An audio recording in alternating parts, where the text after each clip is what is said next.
A medieval sultan wakes up. Beside his head, stabbed into the ground, is a dagger. Attached to it, a note. It says, "You are already dead." No guards were woken.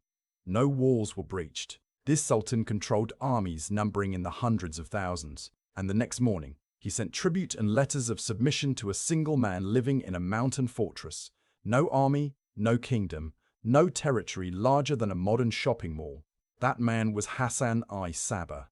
Depending on how you count it, he may be the most dangerous human being who ever lived, not because of how many people he killed, but because of what he built, something that outlasted empires, survived a Mongol apocalypse, and is still alive today with 15 million members. First, the dagger note wasn't folklore. Persian chronicles, Arab historians, and crusader accounts. Men with no reason to make Hassan look powerful. All confirm the same pattern.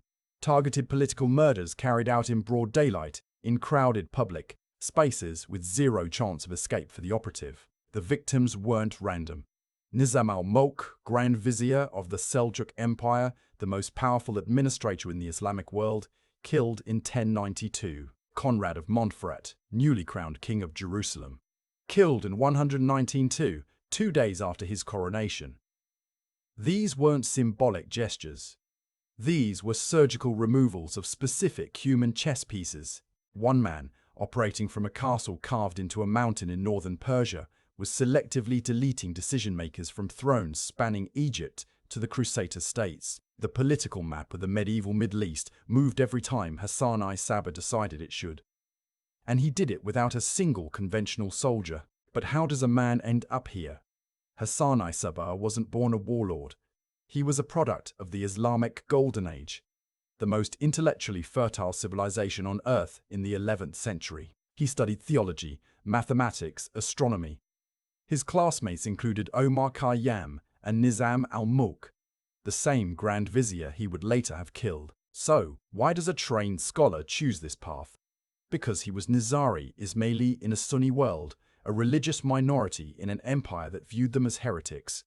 No conventional path to power, no army he could build, no political system that would ever let him win the normal way. So, he didn't try to win the normal way. He invented a completely different game.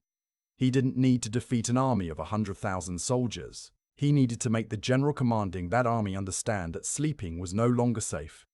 Hassan-i Sabbah didn't invent murder. He industrialized targeted political leverage. Now here's where everyone gets it wrong. The operatives weren't brainwashed fanatics stumbling towards suicide missions. The Nizari system was a tiered ideological hierarchy, structured and ruthlessly selective. You were watched, tested, and evaluated over months. If you weren't the right kind of intelligent, patient, and committed, you never got past the outer circle. The actual training reads like a CIA operations manual from 900 years in the future. Languages, disguise, cover identities. An operative might embed in a target city for 2, 3, sometimes 4 years before acting. Building a reputation, making friends, becoming invisible through normalcy. The ideological component framed each act not as murder, but as a sacred surgical removal of an enemy of God. That framing matters enormously for motivation. It transformed individual operatives into true believers. Men who required no external coercion because the mission was, to them, already its own complete justification. Here's the part nobody talks about. This system worked so well that the Nizari state survived for 166 years after Hassan's death.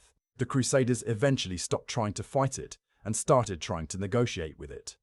Because when your best military option is asking your enemy very politely to please not stab your king, you've already lost.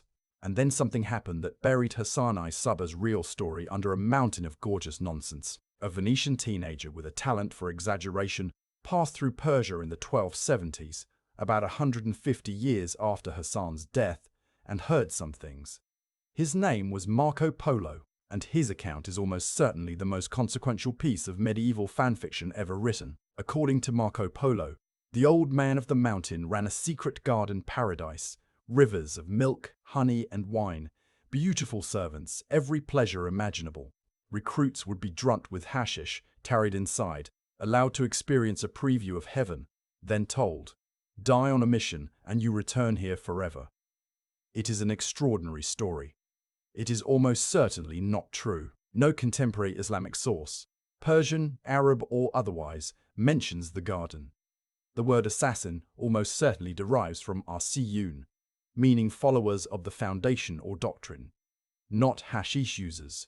Marco Polo was writing second-hand accounts of a culture he didn't speak about events 150 years before his visit. He was essentially a medieval Reddit thread, but nobody cared that it was probably wrong. The Crusaders carried Marco Polo's version back to Europe, where it collided perfectly with existing fears about Islamic secret societies. The story spread like a virus through a population with no immune system against it. Within a century, assassin had entered French, then English, permanently rewiring how Europeans understood political murder. The downstream effects are genuinely wild. The Knights Templar were accused of being assassin collaborators during their trial in 1007. Dante put a Nizari imam in the Inferno, every shadow organization in Western imagination. The Illuminati, fictional ninja clans, every mysterious brotherhood in every thriller novel traces its DNA directly back to the distorted legend of Hassan-i Sabbah. Now you might think that's the end of the story. It's not. In 1256, Hulagu Khan arrived, the same Mongol general who would burn Baghdad and end the Islamic Golden Age. He brought an army to Alamut. The Nizari state, which had held off every conventional military force for 166 years, finally fell. The libraries burned. By any measure of history, they were gone, except they weren't gone. The Nizari imamate, the religious leadership, the living theological core of what Hassan had protected, survived underground. It moved.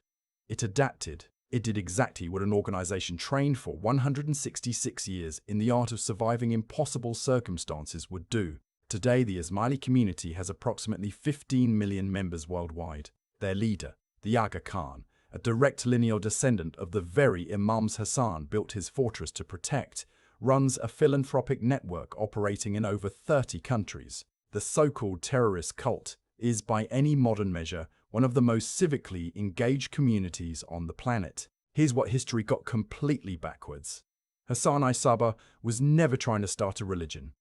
He was trying to save one that already existed, a minority tradition being slowly crushed by a hostile empire. Everything he built, the fortress, the operatives, the ideological hierarchy, was a survival mechanism for something he believed was worth dying for. His organization survived the Crusades, Sunni persecution, and a Mongol invasion that erased caliphates and burned the greatest libraries on earth. The man European history filed under architect of murder is, by any objective measurement, also the man whose organizational genius kept an entire branch of Islam breathing across 8 centuries.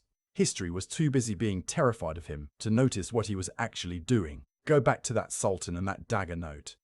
He didn't submit because he was afraid of one man's blade. He submitted because he understood something far more frightening.